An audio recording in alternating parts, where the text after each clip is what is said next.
Welcome friends, আমি Sumanta edtech tutorial চ্যানেলে তোমাদের সকলকে স্বাগত। আজকে তোমাদের সঙ্গে আবার একটি নতুন ভিডিও শেয়ার করব। কি থাকছে সেই ভিডিওতে? ফ্লো ডায়াগ্রাম বা প্রবাহ মানচিত্র বা ফ্লো চার্ট। এটি দুরকম তথ্য দিয়ে করা যায়। আজকের ভিডিওতে আমি তোমাদের সেই দুরকম তথ্য দিয়েই আলোচনা করব। তাই বলবো ভিডিওটি প্রথম থেকে শেষ পর্যন্ত দেখো, তাহলে যেরকমভাবেই পরীক্ষায় পড়ুক না কেন তোমাদের করতে কোনো অসুবিধা হবে না। যারা চ্যানেলে আজকে নতুন আছো তাদেরকে বলবো চ্যানেলটি অবশ্যই সাবস্ক্রাইব করো এবং পাশে থাকা বেল আইকনটি ক্লিক করো, যাতে পরবর্তীতে এর পরের যে বিষয়গুলো নিয়ে আমি ভিডিও আনবো সেগুলো তোমরা সরাসরি পেয়ে যাও। যারা এই চ্যানেলে আরও আগের ভিডিওগুলি দেখতে চাও তারা এই চ্যানেলের প্লেলিস্টে অথবা চ্যানেলে গিয়ে ভিডিওগুলি সার্চ করো, সেখান থেকেও তোমরা পেয়ে যাবে। থিওরি এবং প্র্যাকটিক্যাল দুটো বিষয় নিয়ে আলোচনা করছি, তার সাথে ফিজিক্যাল এডুকেশন বিষয়টিও আমি আলোচনা করছি। চ্যাপ্টার ওয়াইজ নোট দিয়ে কাজে প্রয়োজন লাগলে অবশ্যই তোমরা সেগুলি দেখতে পারো। যারা ইতিমধ্যে এই চ্যানেলের সঙ্গে আছো এবং আমাকে উৎসাহ দিচ্ছ তাদেরকে অসংখ্য ধন্যবাদ জানিয়ে আজকের ভিডিওটি শুরু করছি। তো প্রিয় ছাত্রছাত্রীরা এবং বন্ধুরা, আজকের ভিডিওতে আমরা শিখব প্রবাহচিত্র বা ফ্লো ডায়াগ্রাম কীভাবে অঙ্কন করতে হয়। তার আগে দুটো তথ্য আমরা জেনে নিই। কে আবিষ্কার করেছিল? D.A. গিলমোর। ইনি একজন আয়ারল্যান্ডীয় অধিবাসী, যিনি গরুর পাল চড়াতে গিয়েছিলেন মাঠে। সেই গরুর পাল চড়াতে গিয়ে কোন দিকে গরুগুলো গেছে সেই বিষয়টিকে জানাতে গিয়ে এই প্রবাহচিত্রের ধারণা দিয়েছিলেন। প্রবাহচিত্র মানে কি? কোনো একটা স্থান থেকে অন্য স্থানের দিকে কী পরিমাণ তথ্য গেছে। তথ্য বলতে সেটা জনসংখ্যা হতে পারে, গাড়ির সংখ্যা হতে পারে, পশু হতে পারে বা অন্যান্য, কীভাবে গেছে এবং কীভাবে এসেছে তার পরিমাণকে প্রবাহচিত্র বলা হয়। একমুখী মানে যদি একদিকেই গিয়ে থাকে সেই একদিকে যাবার তথ্যটাকে বলা হয় একমুখী, এবং যাবার পর পুনরায় যদি ফিরে আসে অর্থাৎ একই রাস্তা দিয়ে যাওয়া এবং আসা দুটোকে দেখালে সেটা হচ্ছে উপমুখী। এটা রাস্তা সবসময় একই রকম হয় না। যদি সোজা রাস্তা হয় তাহলে কীরকম হবে, যদি রাস্তা টেরা বাঁকা হয় তাহলে কীরকম হবে। দুরকম ভিডিওই তোমার সঙ্গে আজকে আলোচনা করবো। তো ভিডিওটা প্রথম থেকে শেষ পর্যন্ত দেখো। তথ্য কীরকম দেওয়া থাকবে? তথ্য দেওয়া থাকে ঠিক এরকম। কী দেওয়া আছে? রাস্তা দেওয়া আছে A থেকে B, B থেকে C, C থেকে D। তিনটে রাস্তাই পূর্ব দিকে। দৈর্ঘ্য কত কিলোমিটার? 50 kilometre, 42 kilometre, 50 kilometre. গাড়ির সংখ্যা 60, 40, 20। তাহলে এই দৈর্ঘ্যের জন্য, রাস্তার জন্য এবং গাড়ির সংখ্যার জন্য দুটো আলাদা রকম স্কেল ধরবো। তাহলে প্রথমে দৈর্ঘ্য যে দেওয়া আছে, আমি 1 সেন্টিমিটার কত স্কেল ধরে নিচ্ছি? 1 সেন্টিমিটার ইকুয়ালস টু কত? 10 কিমি। তাহলে প্রথমটা কত হবে? 5, তারপরটা 4.2, তারপর হচ্ছে 2.5। এটা হচ্ছে রাস্তার দৈর্ঘ্যটা। সেন্টিমিটার বার করে নিলাম। এবার এই যে রাস্তাটা বার করলাম সেই রাস্তায় কত সংখ্যক গাড়ি চলাচল করছে। 60টা গাড়ি আমি কী করে দেখাবো? এটাকেও স্কেল ধরতে হবে। 60টা বা 40টা বা 20টা আমরা কি দেখে নেবো? 1 সেন্টিমিটার ইকুয়ালস টু আমরা ধরে নেবো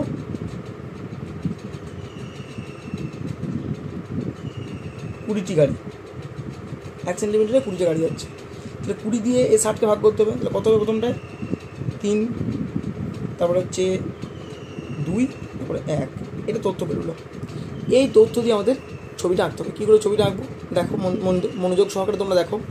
প্রথমেই কী করতে হবে? প্রথমেই যেহেতু পূর্ব দিক বলা আছে তাই আমাদেরকে কী করতে হবে? খাতার বাঁ দিক থেকে ডান দিকে এদিকটা আমাদের হিসেব মতো, খাতার উপরের দিকটা উত্তর দিক, নিচের দিকটা দক্ষিণ দিক, বাঁ দিকটা পশ্চিম দিক, ডান দিকটা পূর্ব দিক। তাহলে বাঁ দিক থেকে 0 থেকে আমাদের মাপ বসাতে হবে। 0 থেকে আমরা কী করবো? প্রথমে আছে 5, তাহলে প্রথমে আমরা 5 মাপ নিয়ে নেবো। সেখান থেকে আছে কত? 4.2। সেখান থেকে 4.2 মানে 5-এর পর থেকে 4.2, 1, 2, 3, 4, 4.2।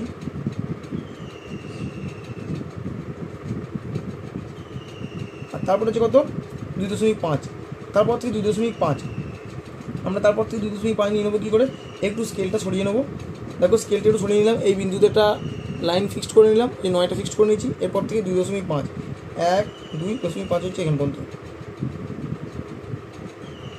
তাহলে আমরা এটা রাস্তাটা অঙ্কন করে নিলাম। তোমরা বুঝতে পারছো কীভাবে রাস্তাটা অঙ্কন করলাম। এবার অনেক ক্ষেত্রে দেখা যায় কি, ডেকোরেশনের জন্য এই রাস্তাটাকে কী করে দেওয়া হয়? একটু চওড়া করে দেওয়া হয়, এটা দেখতে সুন্দর লাগে। তোমরাও করে নিতে পারো এই রাস্তাটাকে সুন্দর করে। এখান থেকে এই অবধি রাস্তাটা সুন্দর করে নিলাম। এবার এইখানটা 5,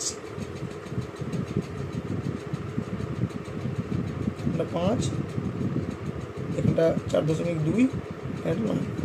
এটা হয়ে যাওয়ার পর, এই রাস্তাটা হয়ে যাওয়ার পর আমরা কি করব, প্রথমে গাড়ির সংখ্যা আছে, প্রথম যে এ থেকে বি অর্থাৎ এই 5 সেন্টিমিটার, এইখানে যেটা আমরা 50 কিলোমিটার দৈর্ঘ্য পেলাম, এই রাস্তার উপর গাড়ি আছে, গাড়ির সংখ্যা সেন্টিমিটার আছে 3 সেন্টিমিটার হলে কী করে বসাবো, 3 সেন্টিমিটার হলে এইখানে যে সেন্টিমিটারের সংখ্যাটা বেরোবে তাকে আমরা মনে মনে 2 দিয়ে ভাগ করে নেবো। কারণ হচ্ছে এই যে রেখাটা বেরোচ্ছে আমাদের, এই রেখাটার উপর আমরা স্কেলের যেটা মান বেরোচ্ছে সেটা দুভাগে বসবো, এইদিকে অর্ধেকটা এদিকে অর্ধেকটা। অর্থাৎ প্রথমে কত বেরিয়েছে 3, তোমরা যদি মাপটা দেখো প্রথমে বেরিয়েছে 3, এই 3টাকে কী করে বসাবো, আমরা একদম এই যে কোণটা, এই কোণটা এখানে আমরা স্কেলটা বসাবো, 3টাকে ভাগ করলে কত বেরোবে, 3কে 2 দিয়ে ভাগ করলে কত বেরোবে, এখানে আমাদের যা মাপ বেরিয়েছে এই যে 3টাকে 2 দিয়ে ভাগ করলে, যদি আমরা মনে মনে ভাগ করে নিই 3টাকে 2 দিয়ে ভাগ করলে বেরোবে 1.5। তাহলে আমরা এখান থেকে কী করবো, এই যে 1.5 নিয়ে নেবো, এখান থেকে ওই দিক দিয়ে 1.5 মাপটা নিয়ে নেবো, এখানে একটা দাগটা টেনে দেবো। আবার যেখানে 5 হয়েছে সেখান পর্যন্ত আমাদের 1.5 মাপটা নেবো, এখান থেকে 1.5, এদিকেও এই যে 1 সেন্টিমিটার 5, এই মাপটা আমরা নিয়ে নিলাম। এটা হলো। এরপর দেখো যে পরেরটা বেরিয়েছে 2, পরের মাপটা যে 2টা যে করতে থাকে এই বি থেকে সি পর্যন্ত, আমরা এগুলো পরে লিখবো, এই বি থেকে সি পর্যন্ত 2। তাহলে আমরা কী করবো, 2 মানে কি, ওইদিকে 1 এদিকে 1, এই দাগের আমরা কী করবো, এদিকে 1 সেন্টিমিটারের ফুটকি দিয়ে নেবো, এখানে 1 সেন্টিমিটারের ফুটকি দিয়ে নেবো, এখানে আমরা কেটে নেবো।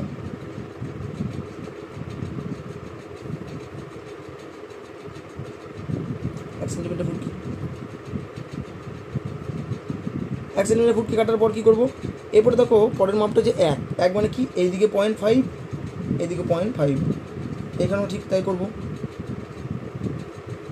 ভিডিওতে ছবিটা স্পষ্ট হচ্ছে কি না তোমরা একটু কমেন্ট করে জানাবে, কোনো প্রশ্ন থাকলে তোমরা কমেন্ট করতে পারো অবশ্যই। এখানে একটা দাগ টেনে নিলাম। এবার কী করবো, এই যেখানে 0.5 আর 0.5, এই ওপরের দিকে 0.5 আর এদিকে 0.5, এদিকে কী করবো, আমরা স্কেল দিয়ে যোগ করে দেবো, কোনো রকম হাতে যোগ নয়, স্কেলের সাহায্যে।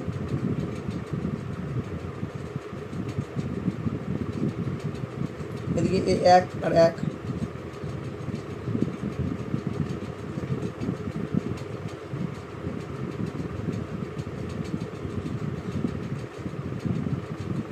আর এদিকে এখানে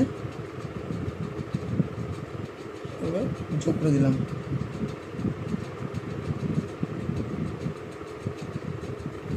তাহলে এইভাবে হয়ে যাওয়ার পরে আমরা কি করব, এই মোটামুটি এরকম জায়গাটাকে মিডিল ধরে এখান থেকে কী করবো, একটা দাগ এদিকে টেনে দেবো, মানে একটা তীর চিহ্ন, যেহেতু সবকটাই এইদিকে আছে, মানে আমাদের এই অভিমুখে যাত্রাটা হচ্ছে, আমরা কী করবো, এভাবে একটাকে তীর চিহ্ন দিয়ে আমরা বুঝিয়ে দেবো যে এটা আমাদের এইদিকে হচ্ছে যাত্রাপথ।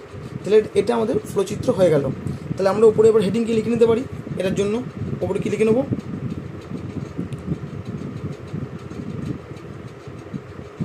প্রবাহ চিত্র, আর কিছু লেখার দরকার নেই। এবার এটাকে কী করতে হবে, এই ওপরের দিকে একটা প্লাস চিহ্ন তোমাদেরকে আঁকতে হবে, এটা প্লাস চিহ্ন তোমাকে একটা আঁকতে হবে। এবার এটা হচ্ছে কোন দিক, এটা পূর্ব দিক, এটা দেখাতে হবে, এটা পশ্চিম দিক, এটা উত্তর দিক, এটা দক্ষিণ দিক, কিন্তু পূর্ব দিকে গাড়ি যাচ্ছে প্রবাহ চিত্র। এবার কী করবো, নিচের দিকে এখানে স্কেল লিখে নেবো,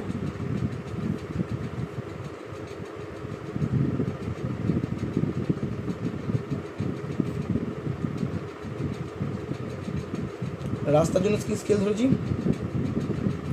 1 সেন্টিমিটার টু 10 কিমি, আর গাড়ি 1 সেন্টিমিটার 20T। তাহলে আমার এটা ছবি আগে কমপ্লিট। এবার আমরা কী করবো, এটাকে একটু ডেকোরেশন করে নেবো, এটাকে আমরা সাজিয়ে নেবো এভাবে।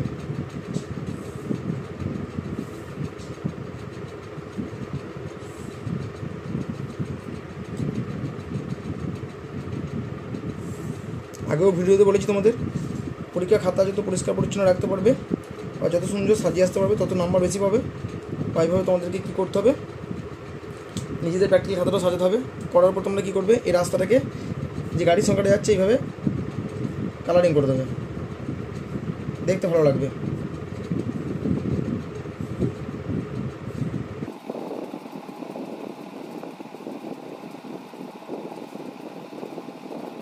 প্রবাহ মানচিত্র আমাদের আঁকা কমপ্লিট। তাহলে এটা সরল মানে সোজা দিকে হলে কেমন হবে, এটা আলোচনা করলাম। যেহেতু তোমরা আগের ভিডিওতে ক্যালকুলেশনটা দেখলে কীভাবে করতে হয়, তাই এটাতে সময় যাতে কম লাগে তাই আমি ক্যালকুলেশনটা আগেই করে রেখেছি। এখানে দেখো কী বলা আছে, রাস্তা এ থেকে বি, বি থেকে সি, বি থেকে ডি। আচ্ছা, পূর্ব দিকে গেছে প্রথমটা, তারপর রাস্তাটা উত্তর পূর্ব দিকে গেছে, তারপরে রাস্তা দক্ষিণ পূর্ব দিকে গেছে। কীভাবে অঙ্কন করতে হবে আমরা দেখে নিই। এখানে দৈর্ঘ্যগুলো দেওয়া আছে, আমি দৈর্ঘ্য স্কেলটা 1 সেন্টিমিটারে 15 কিলোমিটার করে ধরেছি। তাহলে এখানে 5, 3.7, 2.3, মানে প্রত্যেকটা ডেটাকে 15 দিয়ে ভাগ করে দিয়েছি। আর এখানে গাড়ির সংখ্যাটাকে আমি কী করছি, 1 সেন্টিমিটারে 40টা গাড়ি দেখিয়েছি। তাহলে এইগুলোকে 40 দিয়ে ভাগ করলে 3, 2 আর 1.5 তিনটে মাপ বেরিয়ে গেছে।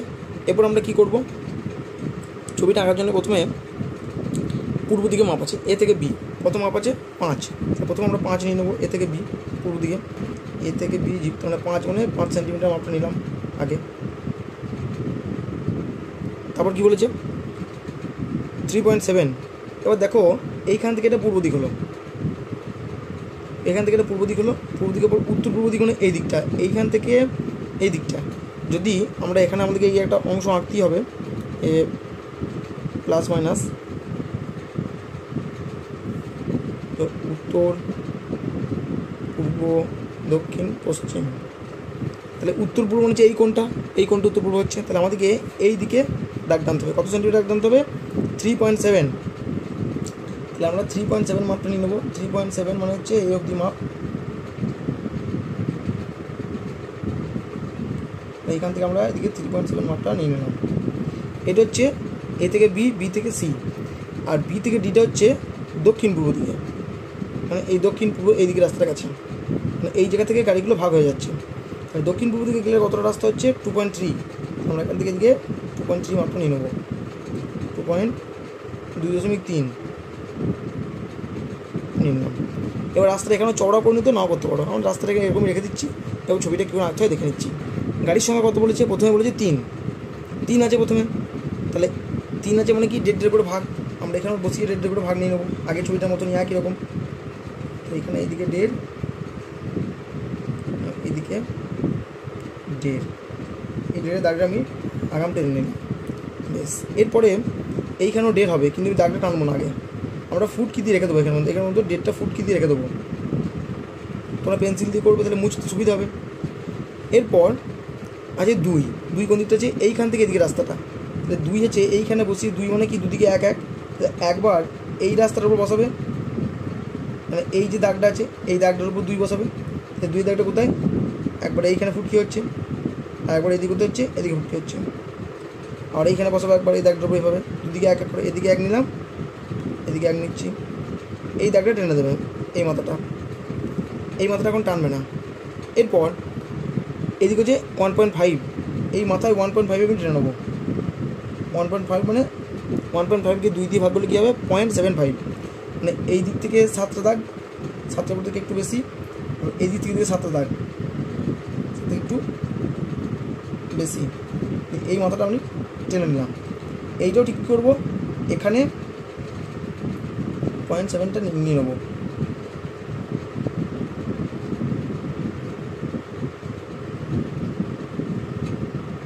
এই যেখানে এই দাগে যেটা এসছে সেই দাগের উপরে, এই দাগের এইখান থেকে এই যে মাপটা বেরোচ্ছে দেখো, এইখান থেকে এইদিকে আমরা এইখান পর্যন্ত চলে এসেছি, এই মাপের উপরে এইখান থেকে এইদিকে হচ্ছে 0.75টা এর মাপের উপরে নিয়ে নেবো।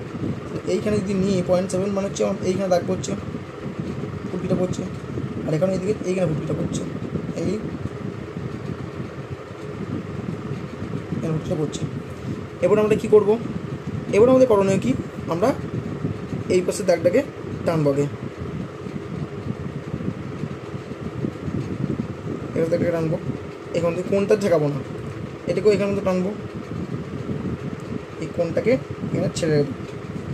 এটাকে কী করবো, এখান থেকে এই এতটা পর্যন্ত নিয়ে যাবো, কোনগুলো ছেড়ে দেবো, এখান থেকে এটাকে এই কোন পর্যন্ত নিয়ে যাবো, এটাকে ছেড়ে দেবো। এখান থেকে কী করবো, এখান থেকে এখান মতো নিয়ে আসবো, আর এটাকেও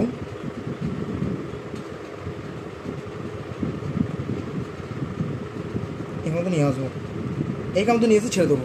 কোনগুলো ঠেকালাম না, এই কোনগুলো না ঠেকিয়ে কী করবো, এবার এইগুলোকে এইটাকে যেহেতু উপর দিক থেকে আসে এরকম জয়েন করে দেবো, রাস্তা কোনো একদম ছুঁচ হয় না, এখান থেকে এটাকে নিয়ে এসে এরকম করে মেকিয়ে দেবো, আর এখান থেকে এটাকে নিয়ে গিয়ে এখানে কী করবো, এরকম করে মেকিয়ে দেবো। তাহলে আমাদের রাস্তাটা এভাবে বেঁকে যাচ্ছে। এই ধরনের ছবি থাকলে এভাবে করতে হবে। এবার কি করতে হবে, এইখানে তোমাকে ধরে এটাকে একটা এরকম তীর মেরে দিতে হবে, এখানে একটা তীর এরকম মারতে হবে, এটাকে এরকম একটা তীর মারতে হবে। আমি হাত দিয়ে মারছি, তোমরা অবশ্যই হাত দিয়ে মারবে না, তোমরা পেন্সিল দিয়ে মারবে। এবার কি করবে, এখান থেকে এ লিখে নেবে, এখান থেকে বি লিখে নেবে, এখান থেকে সি লিখবে, এখান থেকে ডি লিখবে। লিখে এখান থেকে কী করবে, স্কেল। স্কেল আবার কিসের জন্য স্কেল, একটা হচ্ছে রাস্তা স্কেল কি হচ্ছে 1 সেন্টিমিটার, 3টে দাগ কত করে ধরেছি 15 কিলোমিটার। আর হচ্ছে গাড়ি 1 সেন্টিমিটার, 3টে দাগ 40টি। এভাবে হয়ে যাওয়ার পর আমরা কি করব, একে একটু ভালো লাগার জন্য ডেকোরেশন করে দেবো। এটাকে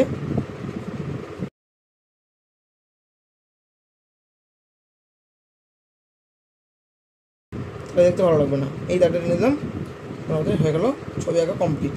তোমরা যদি চাও তোমরা পেন্সিল দিয়ে ঘষে কমপ্লিট করে দিতে পারো। এবং এরপরে কি করতে হবে, এটাকে একটা সুন্দরভাবে বক্সের মধ্যে ভরে দিতে হবে।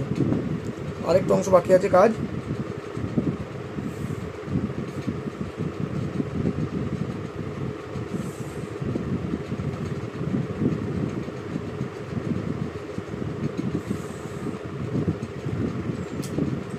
এখানেও লিখে দিতে হবে হেডিং